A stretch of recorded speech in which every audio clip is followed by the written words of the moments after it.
Hello, friends. Welcome to Jesus Freaks. We always show you the book. Let's see if in the light. There's a little bit better picture of it. You can order this from Amazon, although we're going to go through this one story at a time, and then we'll move on to other books. We're keeping the persecuted church in front of you all the time. What I always warn you about, these are tough. If you're very, very sensitive to difficult stories, then this is not the thing for you. So, because we're talking torture and, mayhem and all kinds of bad things that have come against Christians over the ages. And so, but again, if you can handle these wonderful, Hebrews talks about, remember your brothers in chains as if you yourself were in chains.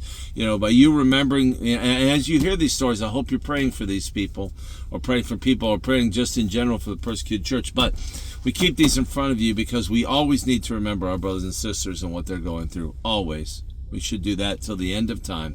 So, anyway, let's go and jump out. We got one little short thing, then we're going to go on trial for sharing the gospel.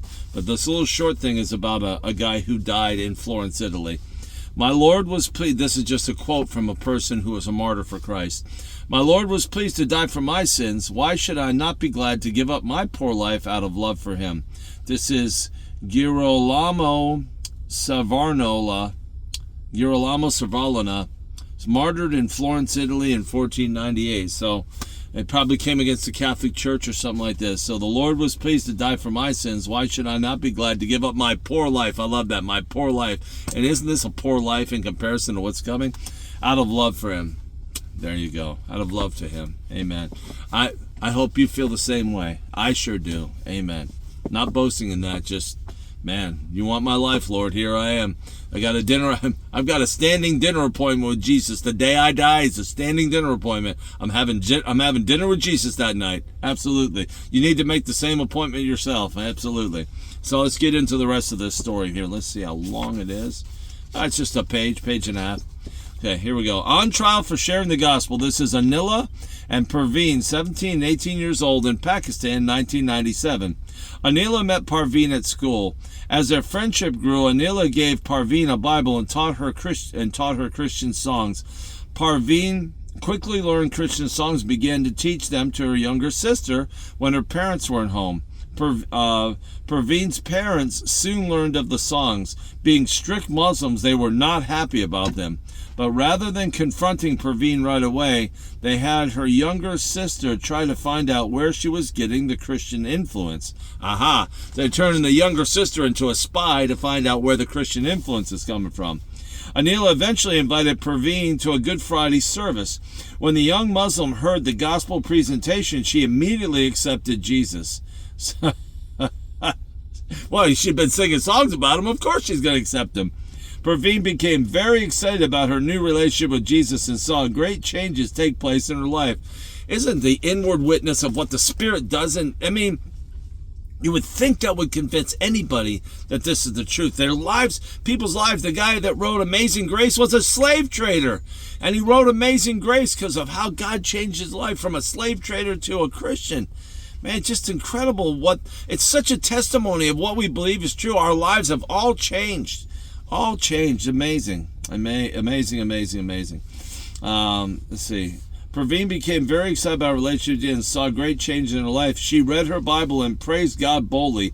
Anila knew that before long her friend would encounter opposition from her family. Parveen's parents were furious when they learned of her conversion. They had previously arranged for her to marry a Muslim man. To avoid this, Parveen ran away. When Parveen's parents could not find her, they accused Anila and her pastor of kidnapping her. They had Anila arrested. Anila was slapped and beaten in front of her parents for over 9 hours. Wow. See what I mean? This stuff's heavy. Because when they're slapping, beating her, they're beating the crap out of her. It ain't no easy beating here. This is hard times. Finally, she was taken to prison. Anila's pastor and his family were taken to prison on the following day. Anila and her pastor experienced horrible tortures in jail. Anila was whipped 16 times. Five times would make a normal man pass out. Wow. Anila. This stuff gets to me too.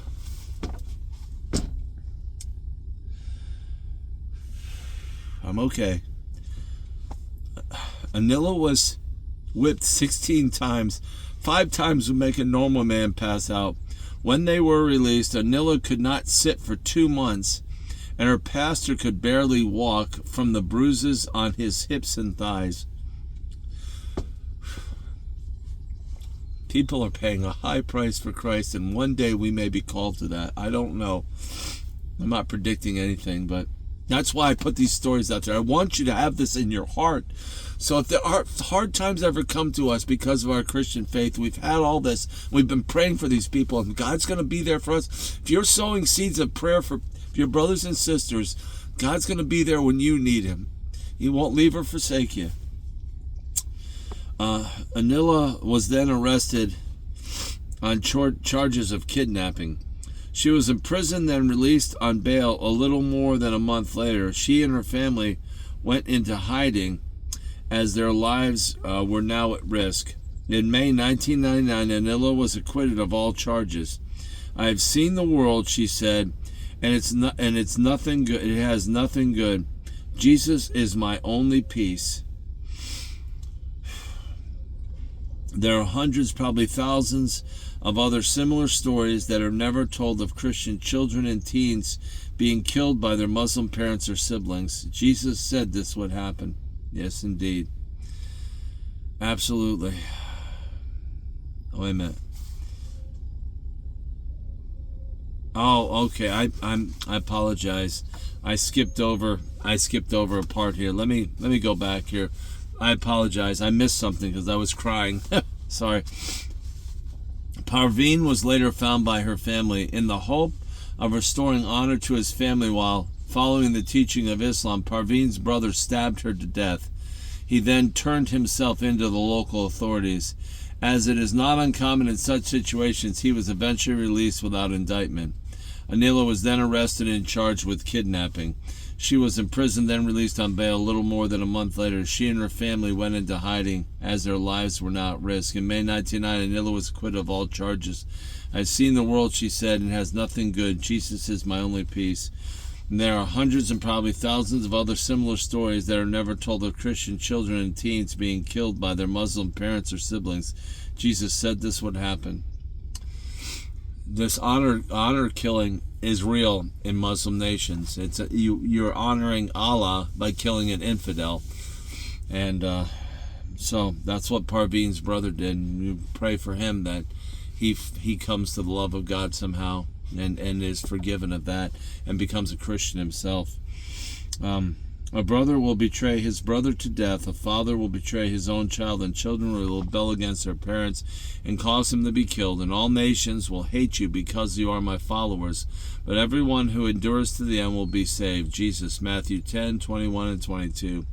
Pray for these young believers that God will protect them and strengthen them. Pray for their families, that they too will come to know Jesus as Lord. And most of all, forgive their persecutors. This is the key here. Forgive their persecutors and pray for Muslims to find the love of Jesus Christ and to be saved. You always pray for your enemies. That Teflon coats your heart. That is for your protection. That Teflon coats your heart from becoming hard. And you want that. You don't want a hard heart.